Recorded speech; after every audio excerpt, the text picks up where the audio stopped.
Welcome back for all of you that have returned. I think we have quite a bit of carryover from the first session to the next, which is great. So you'll all have the background to the guidelines. Barbara and I introduced ourselves at the beginning. Let me actually just go ahead and share my screen so that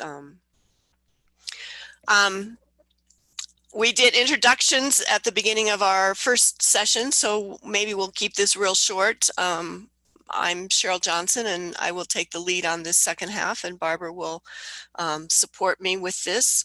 My background is as a parent, as an audiologist, as a deaf educator, and working in many different levels within education. I teach currently at the University of Arizona in our online master's degree program for training teachers of the deaf, hopefully trying to get more out there, and do a lot of state level work around deaf education and the guidelines. This is the third edition. So I think Barbara and I have been involved at least from the second edition on, and Barbara may even have been involved in the first edition of the guidelines. So we do appreciate NASDSE's support, the National Association of State Directors of Special Education, in continuing to support and endorse these guidelines. Barbara, do you want to say anything? Sure. I'll just, for people who weren't on the last session, I am the parent also of 2 deaf adults now, and that's how I got involved in advocacy. I have a law degree. I do a lot of work in DC, where I'm based just outside of DC, and I've worked with a lot of the different deafness organizations over the years. So that's me. All right, we have a large group again, so I think that we'll sort of skip the name and the role and the biggest challenge. We did do that in the last session, and I actually made a list because I think it's always interesting to see what our frustrations are, but also sometimes it's frustrating in that it seems to be the same issues that we've had for a number of years. But we just keep being persistent and keep trying to advocate on our behalf of our families and the children that we work with, and hopefully that we can begin to make inroads and continue that. So, and that's what we're going to try and do this morning. So when we move into implementation, let me just talk a little bit about the process. So with these guidelines, and again, we were very in this iteration of the guidelines, we really wanted to make it more of a working document. And my experience with the first 2 editions from the directors that shared them with me is that here you might want to see these deaf education guidelines, but they didn't really go to the administrators who have the authority to make the changes. And they usually ended up sitting on a shelf. And so we really wanted to implement and include something that would make them more of a living document. And so that's why we have the self-assessment checklist that's included. So I think in terms of getting started here, we're going to look at some of the review areas. We're going to do some polling. As you look at the self-assessments, you will see in each of the 10 areas, which again match those 10 primary principles, there are several prompt questions to help you analyze how you are doing as a team in your school district, at a regional level, state level, whatever group you're working in. But let's just talk now from a local level. The questions within the self-assessment are intended to be prompts to really help you dig deep into addressing those. We're not going to take the time to respond and rate every single one of the questions. So we're going to look more at each of the 10 as a group. The first one I think we're going to do individually, but anyway, we'll do those 10 areas. And I realize that you may be the only person as part of your team attending today, and that you may not feel you have adequate information to make some judgments. But I hope for the fun of this activity that you'll feel comfortable enough to participate in the ratings, and nobody's going to see them. Nobody knows where they came from. So it'll just be fun to see where we all stand in meeting these 10 different essential practices through that process. So that is the polling that hopefully will go up, and you'll be given the overall question, and then we'll rate 5 if we're meeting the practice, all the way down to 1 being a gap in practice. Following that process, we were going to move into some discussion. Use your planning template to take some notes. You might hear some things as we discuss why you chose the ratings that you did. There may be some ideas that you want to think about as we move through this, and particularly as we get into talking more about implementation. So that's kind of the process for how this is going to go this morning. And we'll hope our polls work and that we can have a little fun while we're doing this. So first of all, why would we even do a review? And I think it's important to have a document that's kind of our leading document, our guideline, that we can work from and use that to reflect on current practices. It also helps you stimulate discussion, and that's the most important part of the self-assessment, is to get your colleagues together and really talk about how you are doing with these different elements within each of the 10 principles.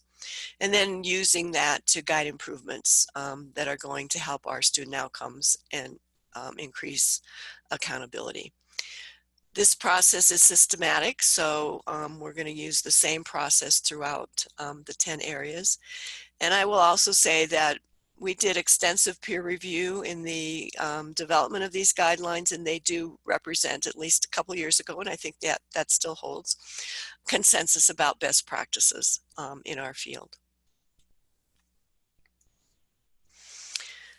So to start, you want to gather your review team and decide who the stakeholders are. For instance, if you're at the local level, you would want to include all of your teachers of the deaf, and some of your related services representatives, so having your speech language pathologist, educational audiologist, educational interpreter. If you have specialists for ASL or listening and spoken language, you might want to include those. If you're fortunate enough to have a school counselor specifically for your deaf students, or a psychologist, those would be good people to include. So really all of those stakeholders that are part of the providing of services to your students. I think it's important to also include parents. They have slightly different perspectives of how their children are working and developing from the home perspective in communities. That is good to add. And then if you can get you may not get your special education director, but if you can get a supervisor or someone who has the most responsibility for implementing your program, I think it's really important that they are part of the discussion so that they really hear more fully what the challenges are, what's working, and ideas about what would be good practices moving forward. If they're part of this process on the ground level, I think you're much more successful later on when you want to ask and develop improvements. And because so many of our children are in general education classrooms, I think it's also good to include some representatives of general education. I think we can usually find a couple of teachers who have really become invested in the education of deaf and hard of hearing children and would be happy to participate in a review such as this. If you're looking at this from the state level, your state team could include the Indiana Center. I think it's nice to include representatives from the Department of Education. I realize the center is in a different agency through the health department, but then bringing in the health department as well would be helpful. And then representatives from the School for the Deaf and any other special schools that you have in Indiana. And I think it's good to bring in consumer organizations, parent groups, so that everybody becomes part of the process. What we don't want to do is have people feel left out and feel like their views were not represented. This is really a time for dialogue, for sharing, from learning from each other, and helping as a state moving forward with implementing best practices. If you have a commission, if you have legislators that might be involved, and private community providers, they would also be good people to include. Again, getting everybody together is with a reasonable size of a group, not getting it too big, but making sure all voices are represented is going to be important to moving forward with implementation. First step, as we mentioned in our first part, is being familiar with the guidelines. And some states, as Barbara mentioned, are doing community of practice activities where they do a chapter a month, read it, and then have discussion about it.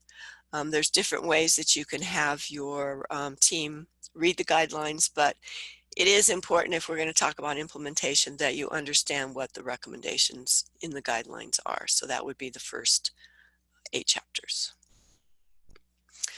Okay, hopefully we're going to be ready to start a poll. We're going to look at the first area of the checklist, which is considering the unique needs of each student. Some of the considerations are making sure we're addressing all hearing levels, all ability levels, co-occurring conditions, that we're looking at the impact on language, learning, learning, social and emotional and communication access, and then interaction of all of these variables for each student. We know our students are complex. So for this particular poll, we're going to do 3. And I want to check and see if we're ready to put the poll up. We are ready. Fabulous. So you are going to see the same format. It's basically the same poll for all of these, and we're simply going to clear out the data once we finish. So the first question is as we're looking at this first area, looking at the unique needs of each student, is the impact on language, learning, social and emotional, and or communication access of each student's hearing, listening status considered? So you're going to see a poll, and I'd like everybody to rate how you feel wherever you're located, within an agency, within a school district, but from your perspective, where you work, how do you see your level of implementation from a 5, meeting that practice, down to a 1, gap in practice?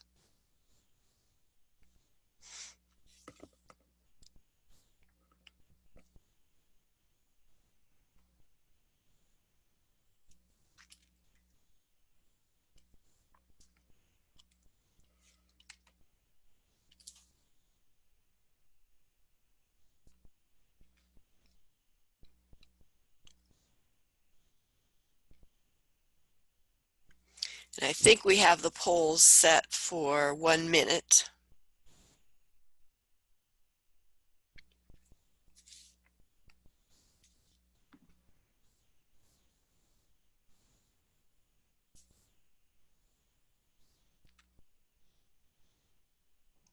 Ten seconds left.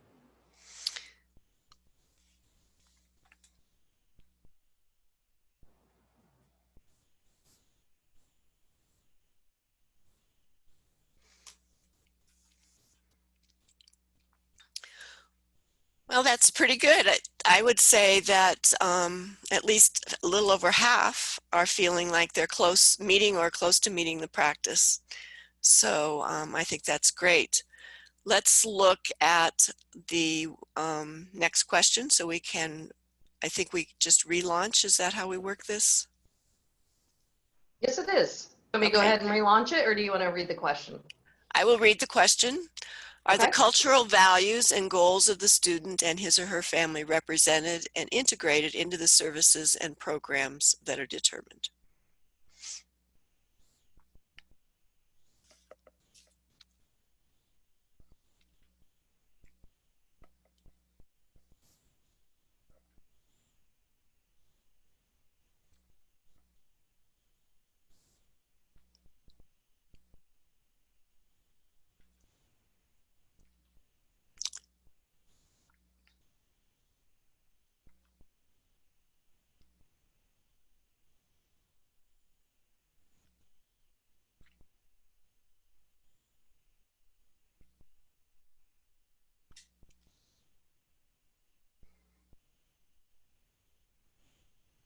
And we might, as we all get familiar with the polling, we may be able to reduce the time a little bit.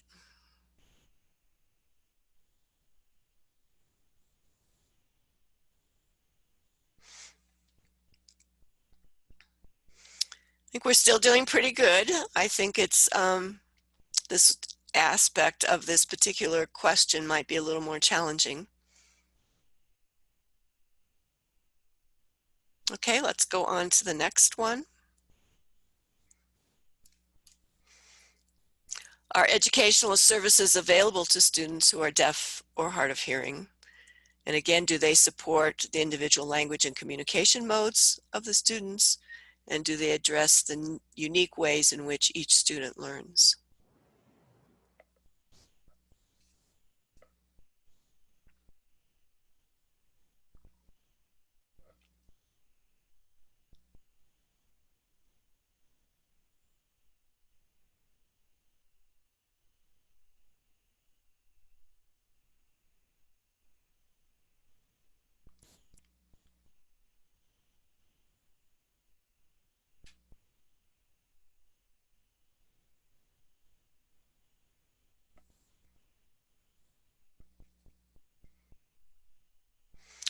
Okay, we're still doing well. Well over half feel that they're meeting the practice or close to meeting the practice.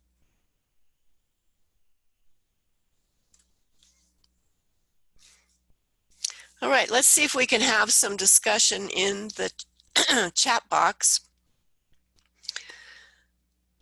So from your perspectives, what are the kinds of things that are going on in your districts or where you work that lend to the rating that you gave? If you were meeting the practice in this area, what were the practices that were going on that supported that? Or if you were feeling that you were less able to meet it, what were some of those challenges?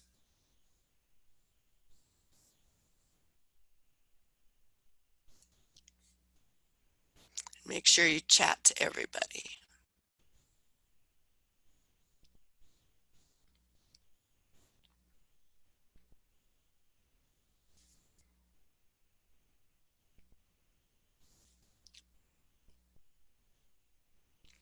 Anybody ready to comment?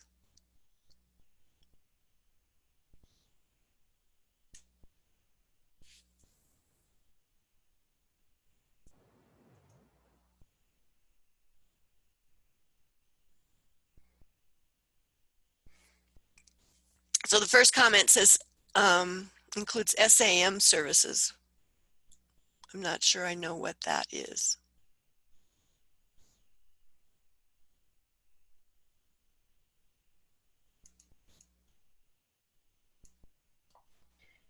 Cheryl, did you also see the comment about, I have a great supervisor that has really educated himself and fought for our deaf and hard of hearing kids and population? He has also shared with our director. That came up as the first one for my chat. No, I didn't see that. That's great. How did you educate that person? Can we clone them? Right.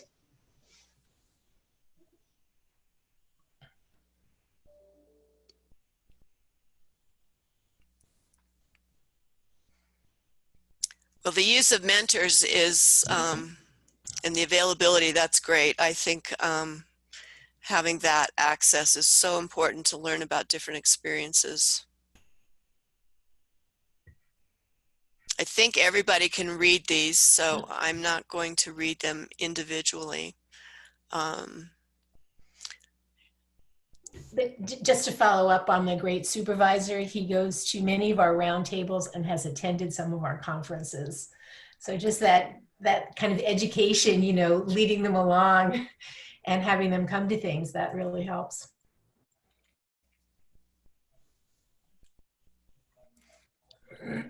Carla talks about the challenge of getting the district to understand why this is important. And I think that's why having administrative participation on this kind of a discussion when you're doing this kind of self-evaluation helps them understand. You can't just sometimes tell them, they need to hear the deeper discussions and also have a bit clearer picture of maybe some of the data and where the challenges are with school performance.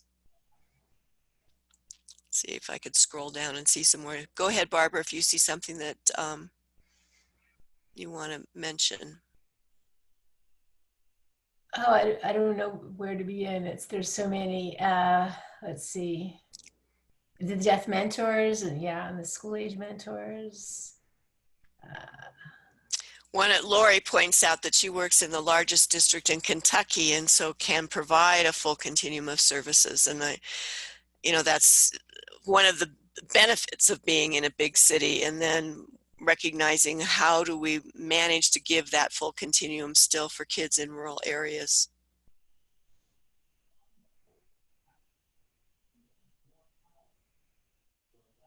ECC, I'm assuming, is early childhood.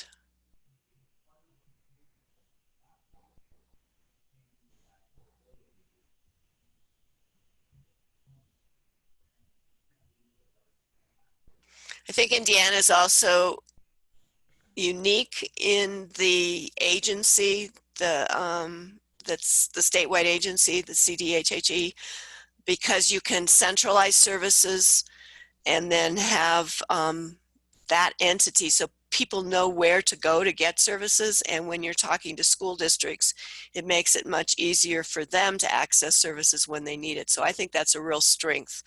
I wish we could have something like that in every state, because some of the problem is just people not knowing when a child shows up, where do I start? And having one place to call, I think, makes that much easier. And there's much more continuity of services when they're offered through the same agency.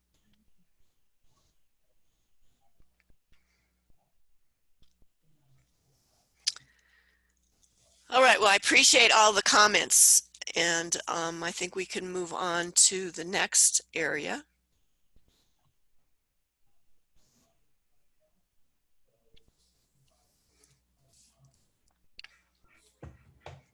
So here we're looking at expectations, educational programming, and future employment.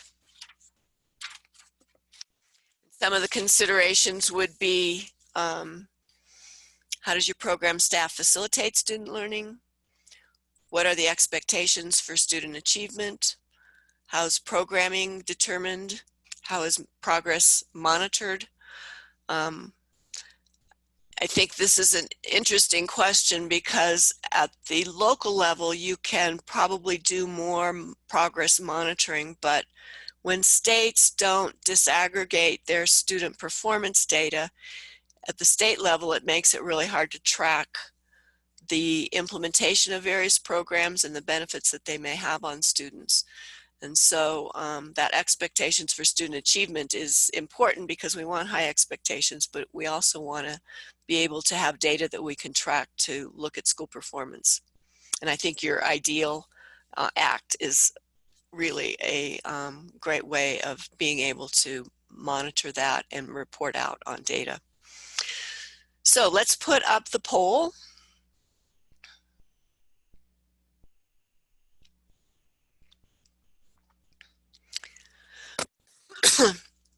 So again, the question is,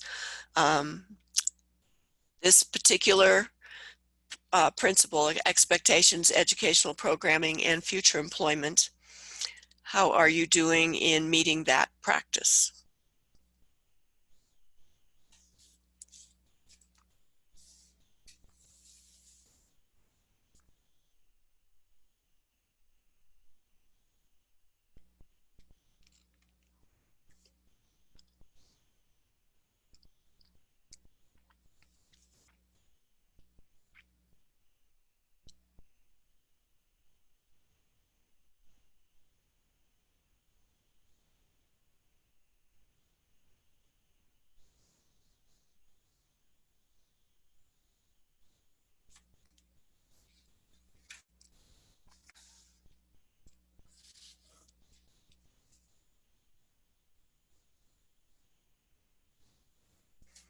Okay. Oh, yep. So this might be an area based on the ratings that needs a little bit more support. Why don't we go and look at discussion again, and we'll go back to the chat room.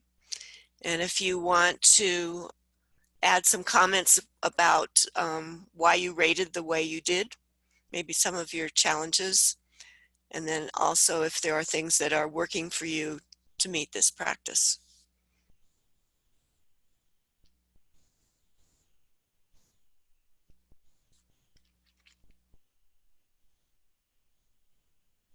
So again, we'll use the chat box.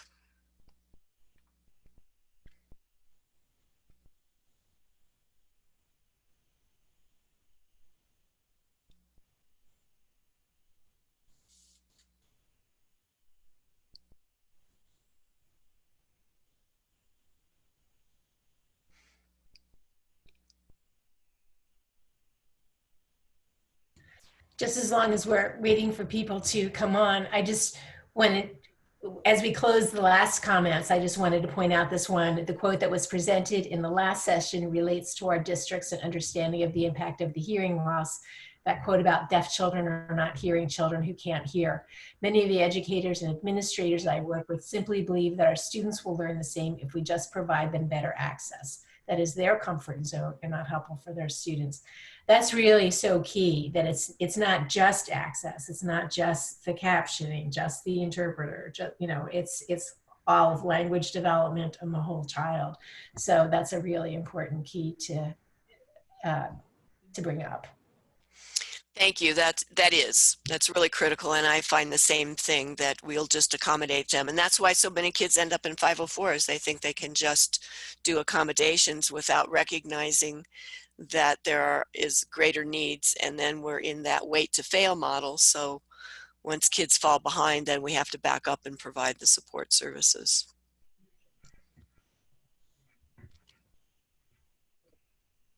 Comments, other comments about your ratings? We have one here about the incorporating preschool through 12th grade program and the ongoing building capacity of building administrators and general education teachers as our students move forward through the system. That pre-planning.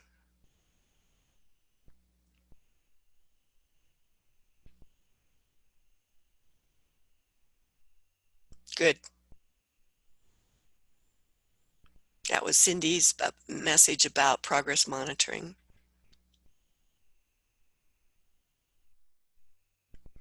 And Carla said she's worked hard on doing this. Well, progress monitoring didn't come out of deaf education. It's one of those things that are popular in the schools because it allows, and that we can take and learn from, and how it applies to deaf and hard of hearing children, because I think it really is important to have those short tests of change just to see if what we're doing is making a difference with students, so that we can make pivots and change, whether it's the type of services, the content, whatever we need to do, so that we don't lose time spinning our wheels when kids aren't making a lot of progress.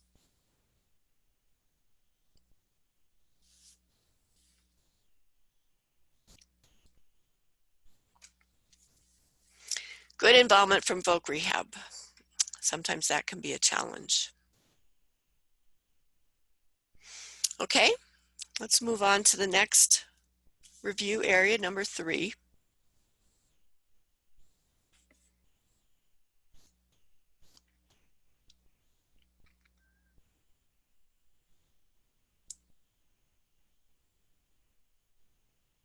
I'm just checking, there's a couple more comments coming in here. Difficulty of getting parents involved in transition. I think that's been a challenge many of us have experienced, that once the kids get older, parents sometimes are not as involved as they were when their children were younger. I have a question on that comment, because then Sarah also says it can be difficult to have students embrace accommodations that may be unique. Could you explain a little more about that? Are there new accommodations that you're looking at as that child transitions, out of school, or am I understanding that correctly? Because, you know, typically they would be using the same accommodations, but I guess not always.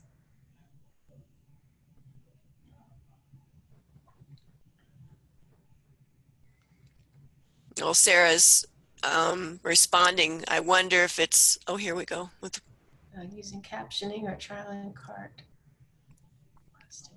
Yeah. I think some of it too is kids just want to be, quote, normal, and they don't want to stand out and be different. And so they're trying to get by in the same manner as their peers. And how we provide accommodations for everybody, going back kind of that universal design for learning, so that it's not directed to a particular student, but it's accommodations that helps everybody. Okay, let's look at, we can clear the poll and look at the third area, which is families as critical partners. Some of these considerations would be how we include parents throughout the IDEA process. So the transition from Part C to Part B, parent participation in the IEP, how they are able to share their experiences. Certainly I'm a strong component of parent counseling and training. I think all families, certainly at the preschool level and as they even transition to kindergarten, first grade, probably would really benefit from that level of support. And the polling is on.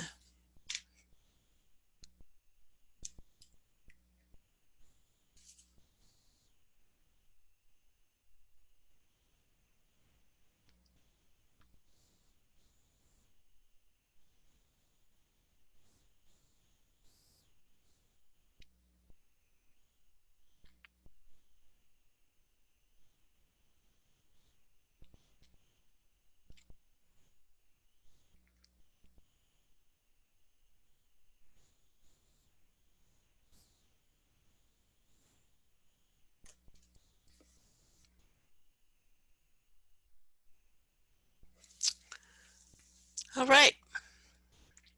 Again, most of you are close to meeting the practice.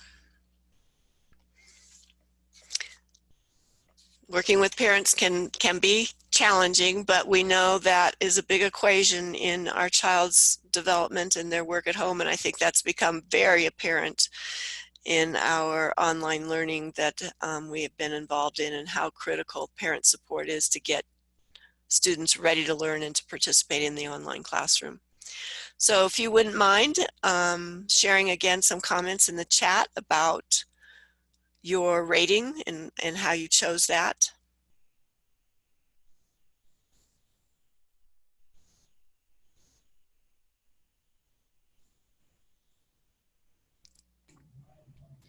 This is Barbara. I wonder if also, this isn't directly related to the guidelines, but if there's additional comments about how things have been going with everybody working online and working from home, whether there are ways that you've engaged parents more, or if it's been harder, or other things that people might, might want to share with your colleagues that they might be able to learn from.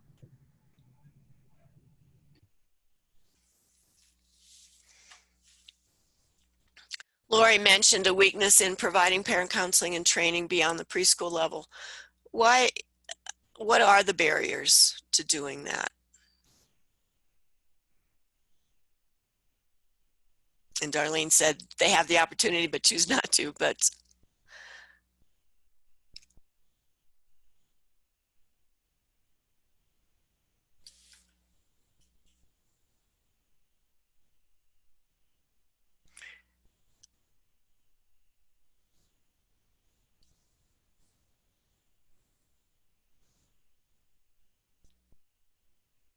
so the coaching role has helped in early intervention.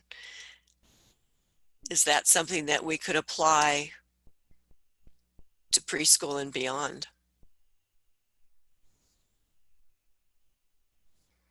There's so many variables with parent counseling and training as it's applied in different school districts and interpreted in different school districts. Does it have to occur in the home? Does this parent have to come to school? What if it's an IEP goal and then they don't comply? How do we monitor that? So I know that it can be complicated. One of the things that we're hearing from the Schools for the Deaf is their IEP meetings are going so much better than they used to, because parents don't have to take time off from work to come to the meeting. And the school has worked with them to teach them how to use Zoom before that time, so they're all ready to go.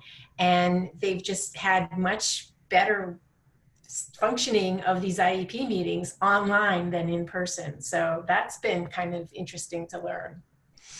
You know, I have heard the same thing, that parents, and I heard it from parents, that they felt more a part of the team because of the turn taking that goes on in Zoom, where one person is talking at a time and they feel like people are listening to them more. So interesting. All the silver lining in this online work that we've been doing. Well, one other thing too is one of the directors of the department was talking about how she could be, you know, can't like be juggling a bunch of meetings at once, because if she needed to join in with somebody, you know, she'd get a text, oh, let me join that meeting, answer that question. Oh, okay, great, you're all set, great. And then she'd get another text, oh, let me answer a question here, instead of running across campus. So it really has opened that door for her.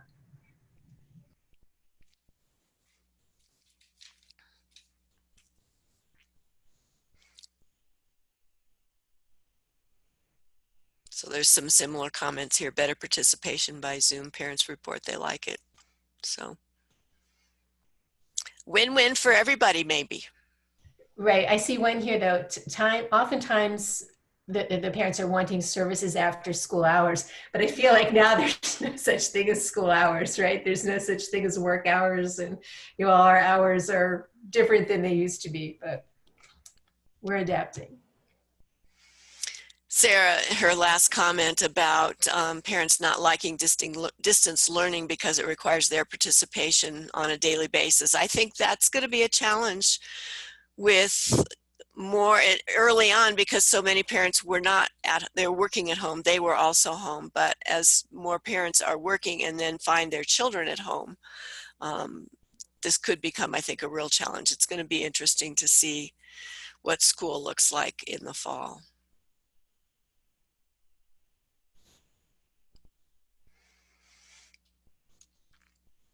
Okay, let's go to the next area.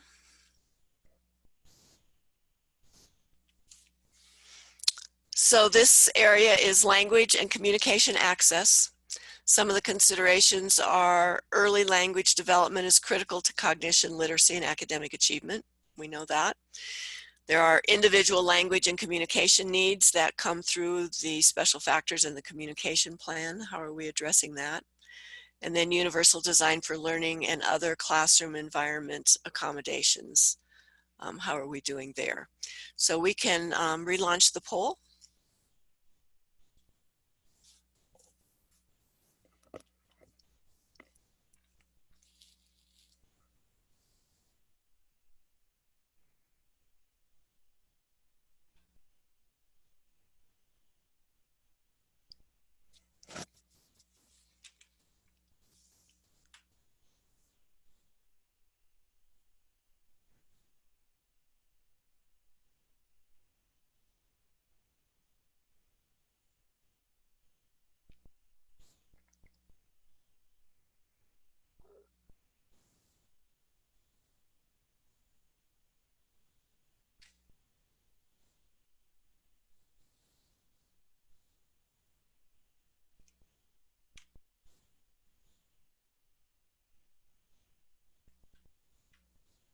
Okay, I think we're ready to end that. So this seems to be more of a challenging area. Very few of you felt like you were really beating the practice. So let's hear about what some of those challenges are in the chat box.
Going back to the comment about UDL, I think just getting common understanding of what UDL means, if it is part of the district and building level, there can be discussions then with the whole educational team so everybody is on board and understands the meaning of UDL for a variety of people that need different ways of expressing themselves, taking information in. So that's good that it is recognized in the district.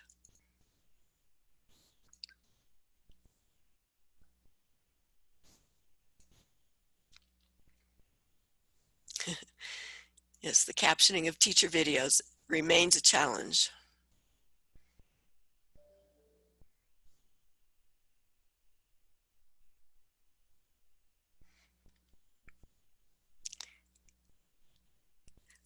There's a comment about getting parents involved in learning ASL, and I remember Barbara made a comment earlier that with the online learning that more parents are asking for ASL instruction. So maybe that's another benefit that's come from the past few months. I know the American Society for Deaf Children has free online ASL classes. And there's just so many more opportunities now than there used to be. But, you know, like something like ASDC, it would be very much geared towards what parents need to know. I remember back in the old days, you would go to like an ASL class and it would be a college level class and you would say, well, like, how do I sign teddy bear? You know? So there are more opportunities. And maybe if, I know, Jody Crace, right, works in Indiana, and she's with a program at Gallaudet on teaching ASL to families. So you just got to keep putting them out there, I guess. Right.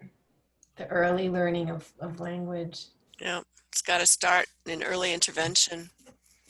Right. And this person says, as an EI provider, I so often get the comment, it's too early to worry about language and talking, ASL or spoken, from birth to 2.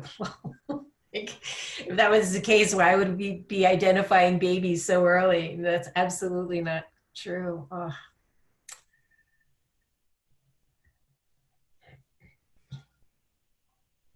Through the center, I assume there's ASL classes also available?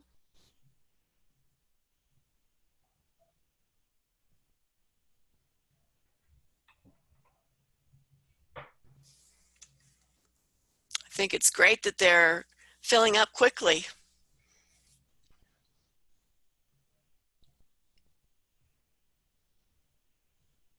Okay.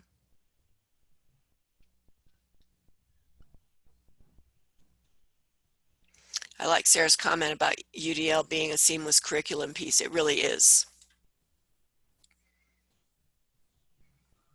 And it's an opportunity for deaf educators to really define what UDL means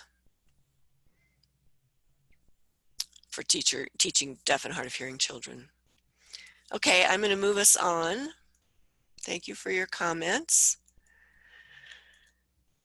The next area, 5, individualized, specially designed instruction and evidence-based practices. So some of the considerations are how staff approach instruction, how they use curricula and assistive technologies. Again, the use of progress monitoring strategies to inform instruction, and support to general education teachers to understand needs of students and implement accommodations.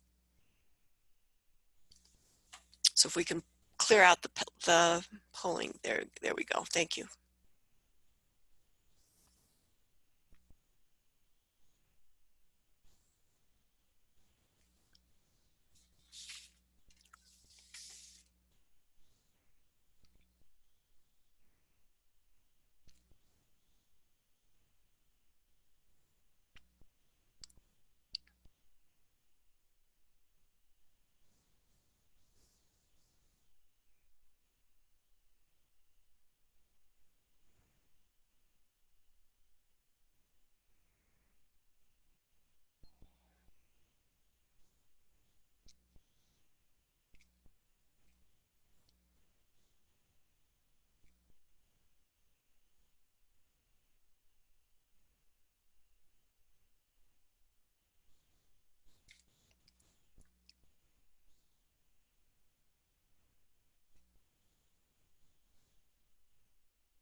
right, well, this seems like another area that's a little difficult in terms of meeting challenge or meeting the practice. Most of you are kind of in the middle there. So let's go back to the chat room and talk a little bit about what the challenges are in meeting this practice. Again, this is specially designed instruction and evidence-based practice.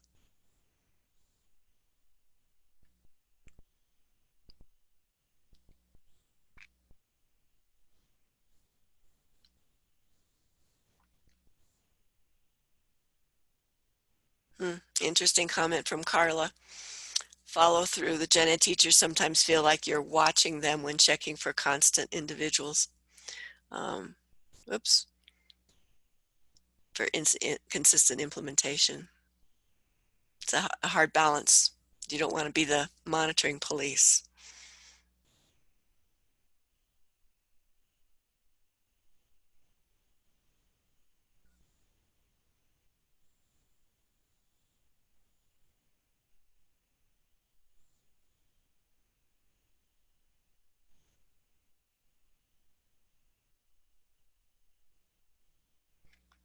Struggle getting general education teachers to implement strategies.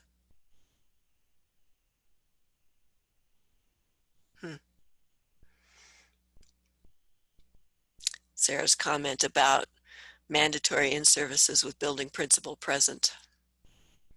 It's necessary.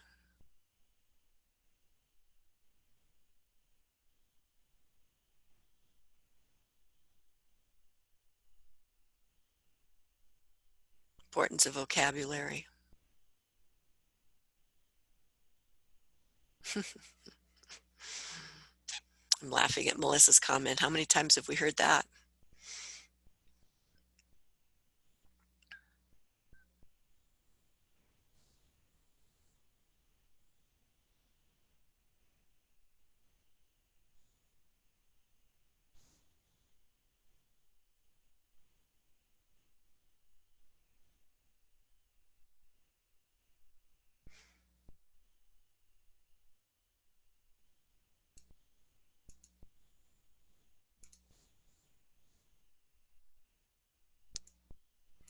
Great comments. The difference between preschool elementary teachers and middle school and high school teachers is one that I think we all struggle with too. And if we could have our students at a point where they could better advocate so that they're having the dialogue with those middle school and high school teachers, I think that might help the teachers be more consistent about accommodations and meeting the students' needs.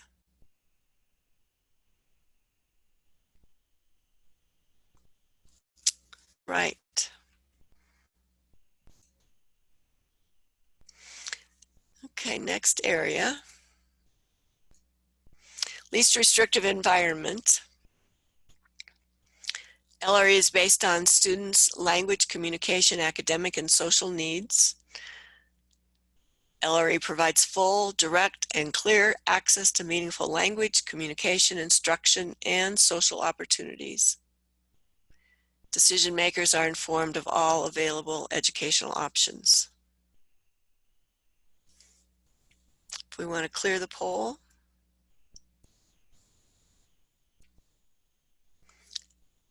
And right away.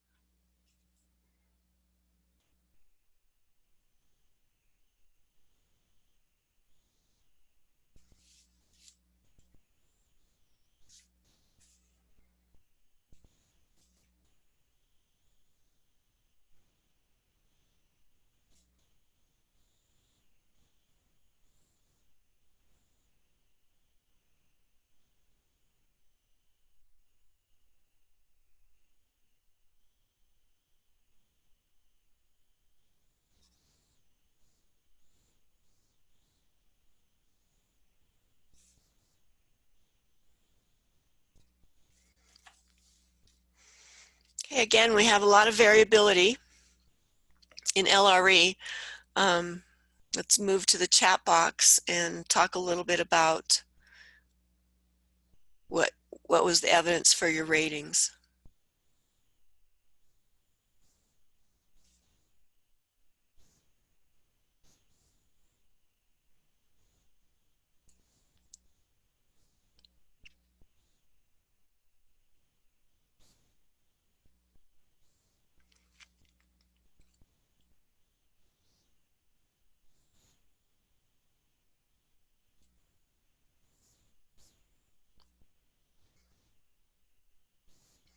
Nice comment from Elise. I hope the situation has improved since your experience in school.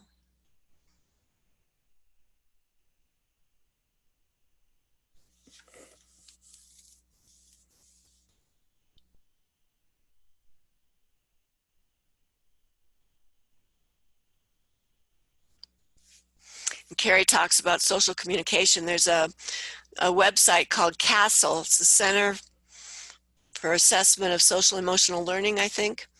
And they have some really good resources. And there are some state departments of education that are adopting some of the curricula out of that CASEL website. But there's a component in that that really talks about social communication. And I think that's one of the areas that is particularly difficult for many of our deaf and hard of hearing students.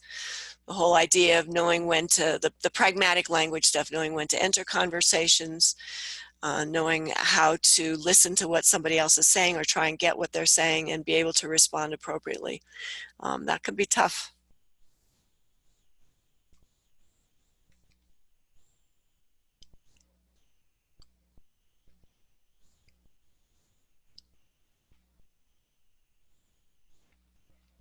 Barbara, there's a question about California. I'm not sure if you know if they require sign-off. Yeah, there are some states that have discussion of the School for the Deaf in the IEP meeting. I'm not exactly sure if California is one of them or not, but that is something I have seen from time to time.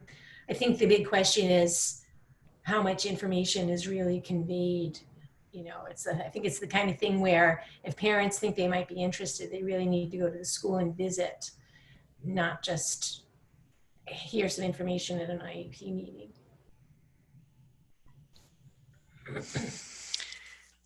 Carla's comment about this always trying to limit and reduce services and minutes. And, you know, I know that funding is always an issue, and, you know, it's always kind of that rob Peter to pay Paul principle where if we take the money and put it here, then somebody else loses out. But again, I think the process, like a review, gives that systematic discussion about what is going on. And as we move on here in a few minutes, we'll look at how we can begin to prioritize. But I think by having a plan in place that really shows where you are with providing services, where the gaps are, helps districts and district administrators see what needs to be done in a more concrete way than just talking about, well, we need to do this, we need to do that. Having a big picture look at your program and looking at strengths and gaps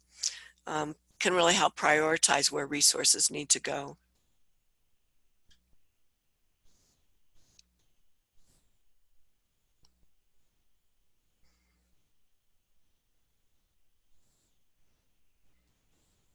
Okay, let's move to the next area. Educational progress, accountability, and oversight. Some of these considerations address language literacy, academic progress, and social emotional wellness. For most deaf, hard of hearing students, goals and services results minimally in 1 year's growth in 1 year based on relevant assessment and progress monitoring tools. Responsible administrators are knowledgeable about deaf education. Appropriate accountability and oversight measures are used to ensure high quality educational opportunities and outcomes for students. So this is really getting at that whole accountability piece and having some data to help drive the decisions that are made about services.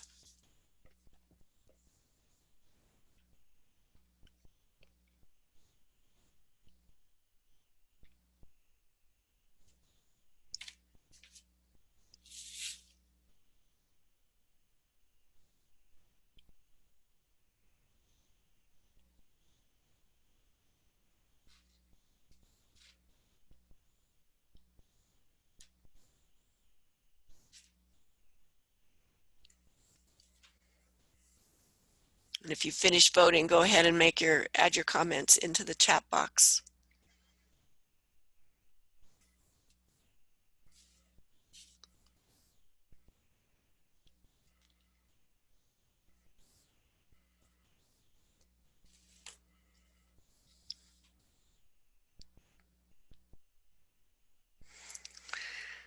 So again, this is an area, looking at the polling results, that we may be struggling a little bit more in how well we're meeting this practice. So what are those primary challenges?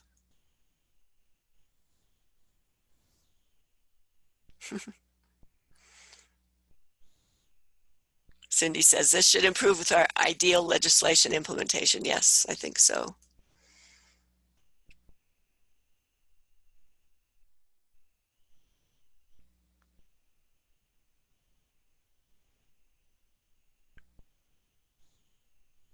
I'm happy to see that social emotional piece being targeted, because I think that's an area where many of us have seen so much emphasis on just academic performance, and just learning more about how critical social emotional development is to academic performance in general education. So it's an area that we can build on what's going on in general ed.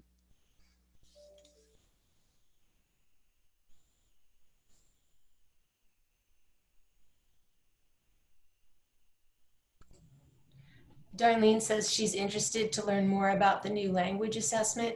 There's a session on that this afternoon in this conference. So I hope that, I'm sure a lot of people who are in this session will be on that one as well.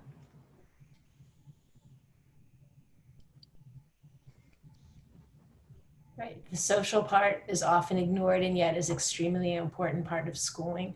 I mean, you just look at, well, what does a hearing child, what kind of exposure do they get in a school environment? And now a deaf child, they're entitled to the same amount of exposure. So how do you make that happen? Well, and especially if they're isolated and don't have access to peers, I think that makes that social emotional development really difficult. Right. Okay, I'm going to move us along to area 8. Access to peers and adults who are deaf and hard of hearing. Children and youth need ongoing access to students and adults like them. Adult role models with varying lived experiences are available to promote and support self-awareness, social communication, accommodations, and career opportunities. I was happy to see before a number of you mentioned having peer mentors.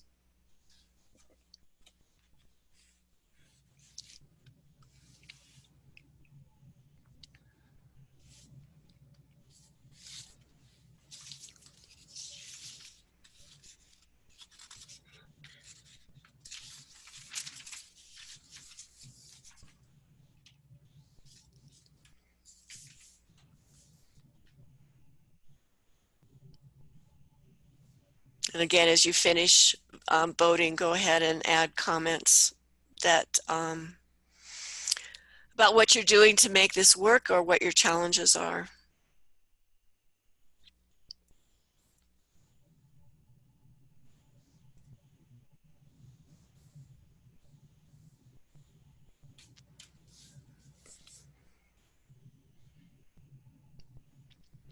This seems to be another area where we struggle. And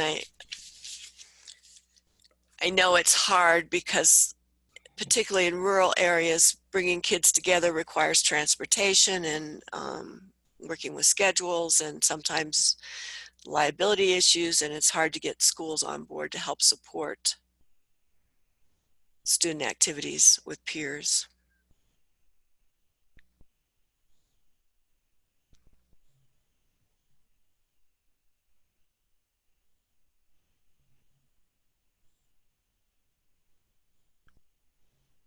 I'm curious with going online, has there been a greater effort to bring students together online so that they have some peer interactions?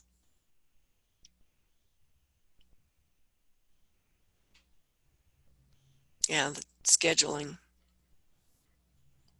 Carla's talking about implementing some virtual times. I think this is one of those things that may be easier to do with elementary age students.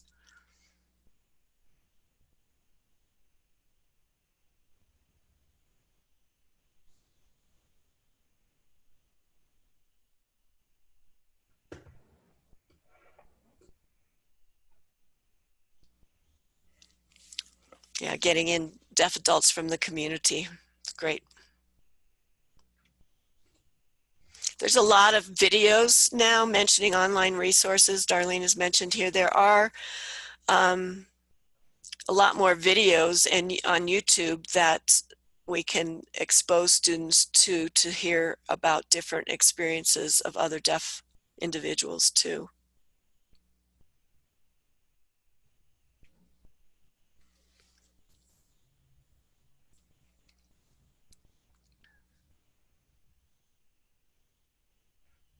Great comments. Yeah.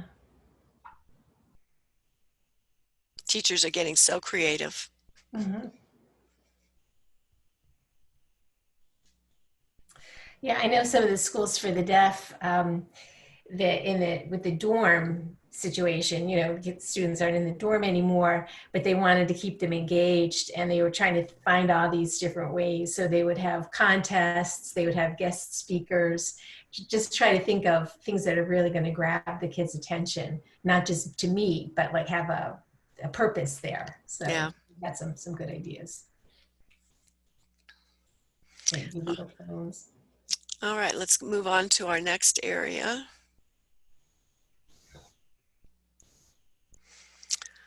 Qualified providers. Do we have early intervention, teachers of the deaf, all of the people that are listed that can provide some either related services or specialized instructional support available? And have they met professional standards? Are there specific efforts to recruit and retain staff?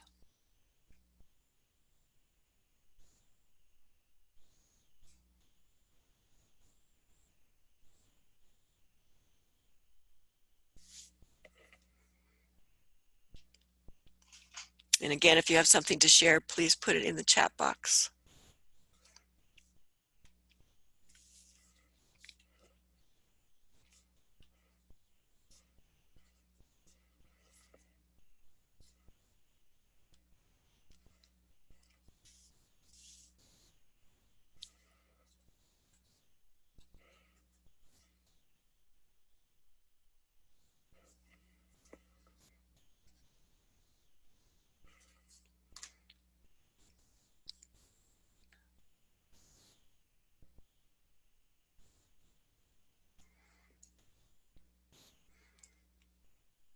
So many of you are doing well in this area.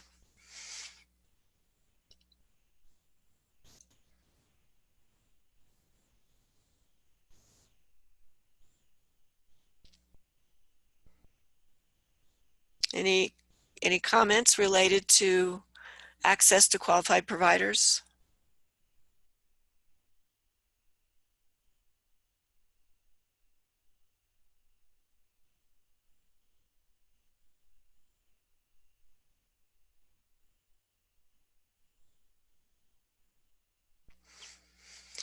I'm curious, and maybe Sarah Kiefer can answer, through the center, I think you do contract some services. So if districts come and are having a difficult time finding a teacher of the deaf or SLP or whatever the position is that something that they would then contract through the center for that service? I'm trying to remember if you do direct services or if you just do consultation.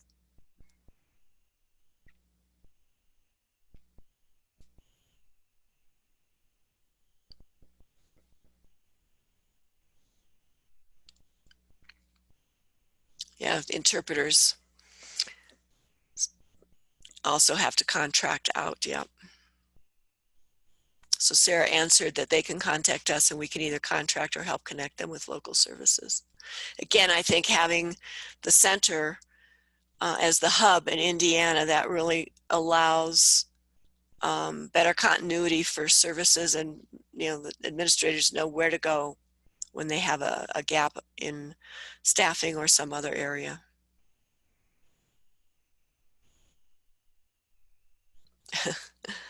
I'm looking at the last comment about it. Principals don't understand what it takes to become an interpreter. Yeah, it's more than taking a class, that's for sure.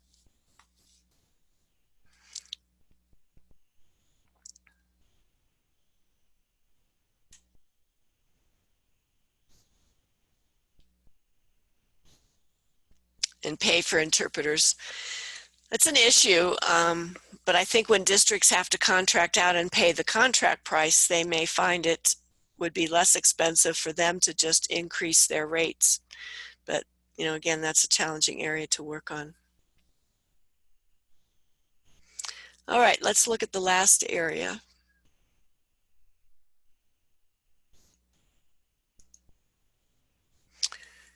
State leadership and collaboration. Effective collaboration with state and local leadership supports high quality deaf education programs and services. State Department of Education provides annual demographic and performance data on deaf and hard of hearing students. So again, it's a little bit of the accountability also, and seeing if your Department of Education will disaggregate state assessment data. And the poll is up.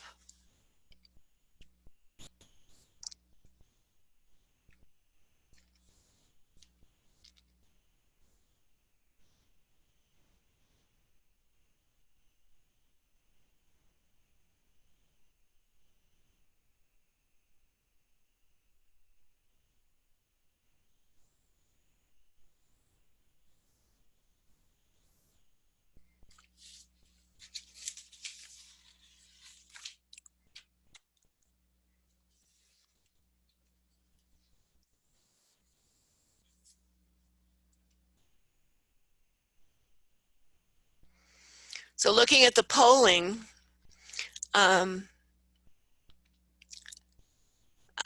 guess I'm a little surprised, because I would think through the center that that's really part of your state leadership hub, and then how you interact with the Department of Education or interface with the Department of Education. And again, I know it's a little bit different situation because you're under the Department of Health, and that may have some limitations, but I just think that it's such an advantage to have the center to provide leadership around standards of practice, and then, like I said before, being a support to local school districts when they have staffing needs or other questions.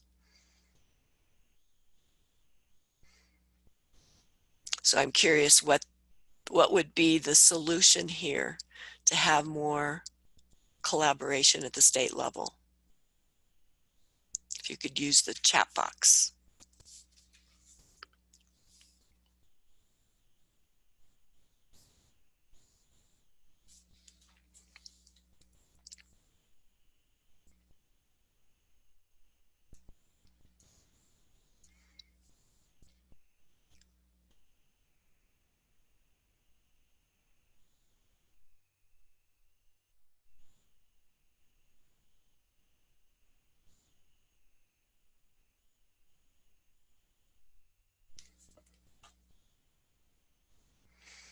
All right.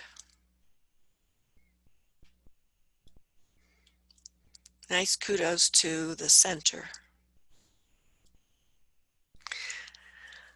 Okay, we're going to end our polling here and move on. This time's getting a little short, and I want to really focus more on, now you've done this self-assessment, and the exercise in doing this was to sort of give you some practice so that maybe some of you would go back with your teams and decide how you might want to implement this.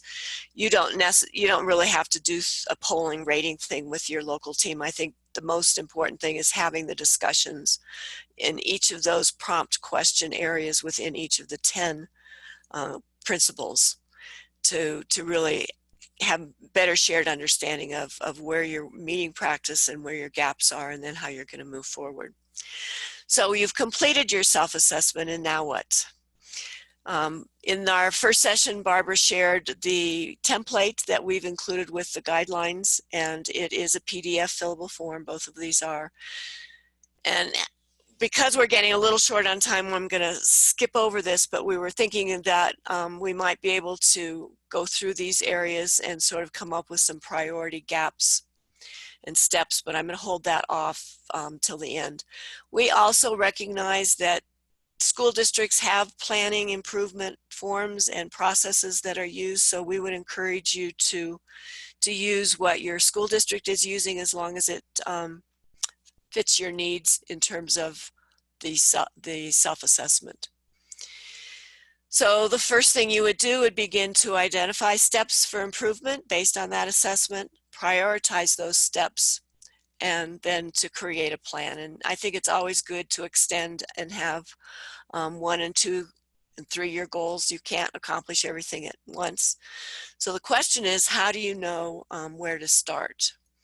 And I'm going to share with you this goal prioritization worksheet as a way of writing in and quantifying each of the areas that you're considering. So under 1 through 8 there, you may have the areas that maybe you pick 5 areas out of this self-assessment that you feel you need to put the most time and effort into with improvements. So you would take each one of those and you would identify through a rating what the level of importance is in terms of the urgency, the relative ease of achieving it. Can it be done in a reasonable period of time? Do you have the supports and resources available to do it? Do you even have control over, or what extent of control do you have to make the changes? And then what's the expected payoff? And you can have all of your team members do this individually and then come up with a total points and guide you. And I'm going to share with you real quickly here one I just recently did in another state when they were looking at their early intervention program. So these 9 areas came up as goal areas, and it's like, oh, where do we start? And so everybody did ratings, and then based on total points of those ratings, we identified communication with stakeholders, family-to-family support, and training around family support as the 3 priority areas for the first year. So it does help kind of refine all of this information into something that might be more manageable for you to help you move forward. So I would just offer that as a potential tool. Logic plans are often popular, and putting your work into a format such as this, where you look at your resources and what's needed for the changes that you're going to make. What activities will you do to accomplish the goals? What products, activities will be produced towards your outcomes? And then the outcomes, what will happen as a result of your work, and then what's the long-term impact? So you have your planned work, and then you have your intended results. And for this kind of program planning, even a logic model format like this, I think works well, because it always keeps you looking at the long-term impact, which I think is really important.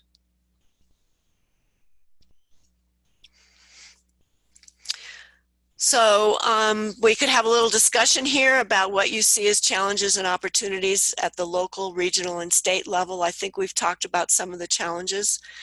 Maybe we could focus a little bit on opportunities that you see at the local level, regional level, and state level to implement areas of the guidelines.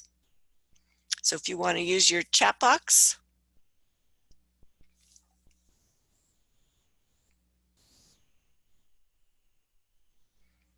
So again, what opportunities for implementing improvements for services for deaf and hard of hearing students do you see at the local, regional, and or state level?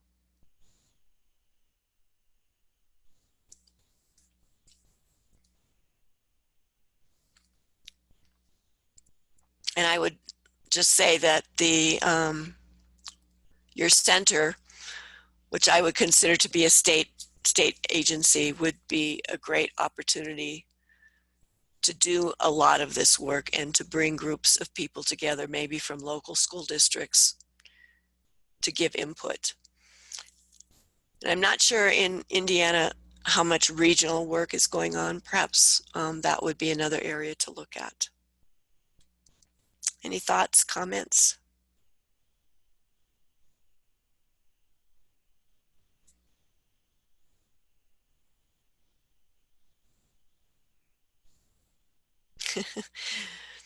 Sarah says we travel the state or at least Zoom.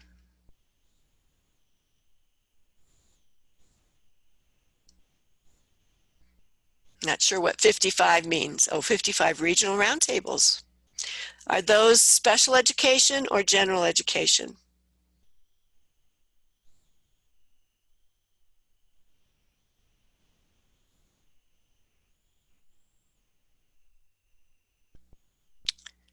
So communication is important to local levels to let them know what's available at the state.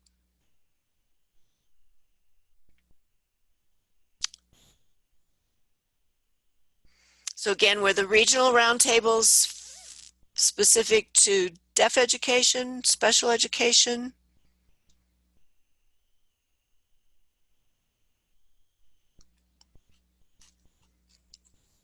I think that's a great concept.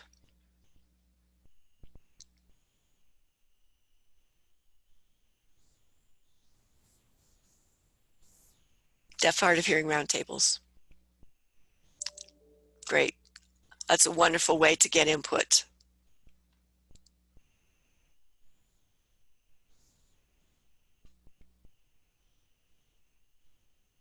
All right.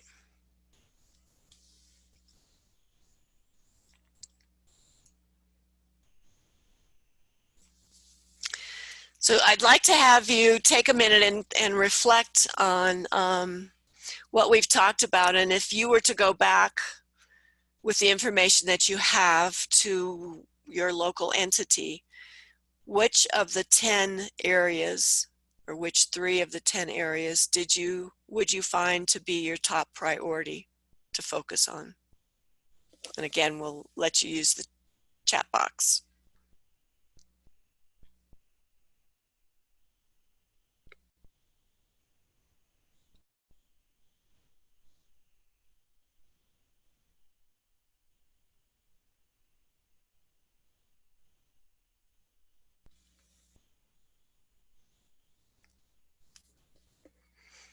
So I see an LRE.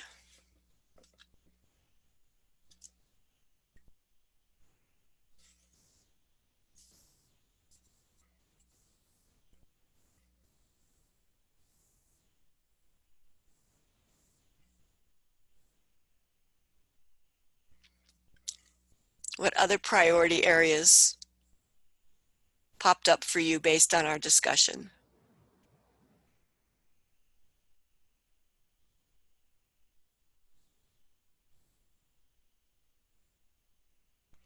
Parent engagement.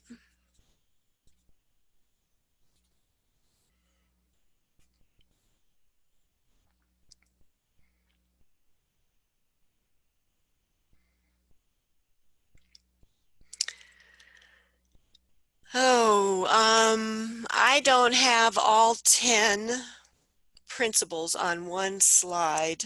Let me see if I can go back. I'd have to close this up. Let me just review real quickly. So unique needs of each student, education, expectations, educational programming, and future employment, families as critical partners, language and communication access, individualized, specially designed instruction and evidence-based practices, least restrictive environment, educational progress, accountability, and oversight, access to peers and adults who are deaf and hard of hearing, qualified providers, and state leadership and collaboration.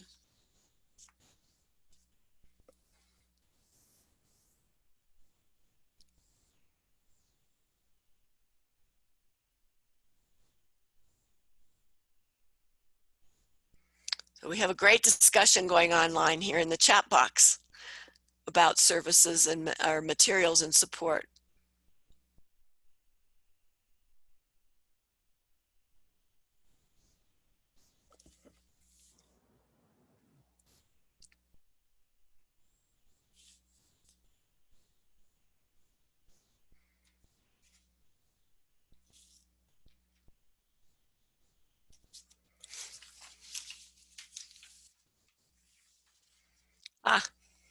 Thank you, Barbara.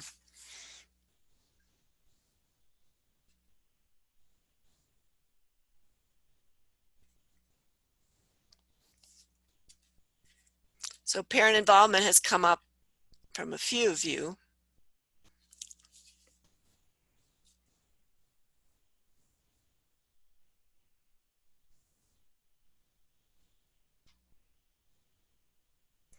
So as we wrap up, any questions about using the self-assessment? Comments?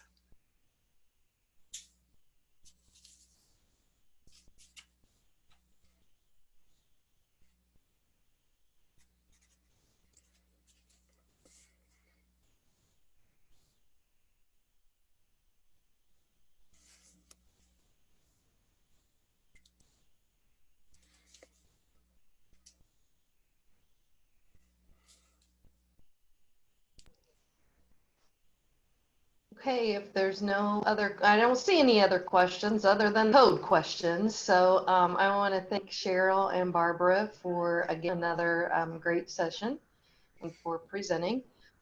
Want to make sure that you guys fill out your evaluations and using your codes so you can get into the drawing at the end, but also get your certificate for your points. So I will let Cheryl and Barbara say any final words that you may have. And once they are done, you guys can go ahead and leave the meeting, and we'll be coming back here at about 1:15 for the third and final session, which is with the CDHHE, I think I said that right, Center for the, let me see, make sure I right, the Indiana Deaf Education and Assessment Language. So Cheryl and Barbara, I'll let you guys say your final comments, and I will go ahead and end the session.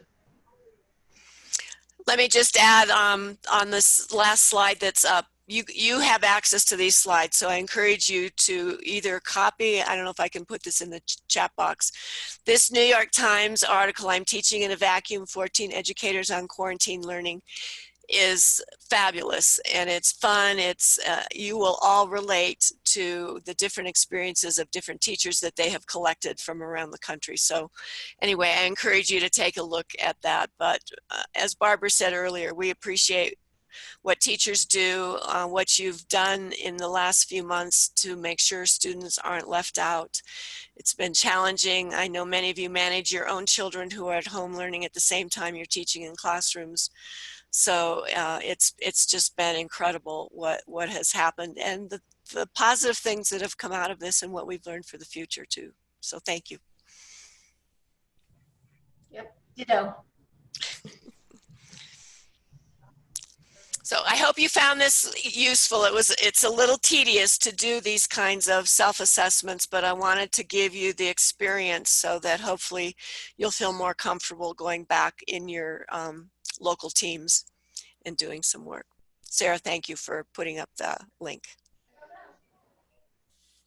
Thank you again. I All right. mentioned the codes, but I didn't say them. So the beginning code was review, REVIEW, and the ending code is action, ACTION.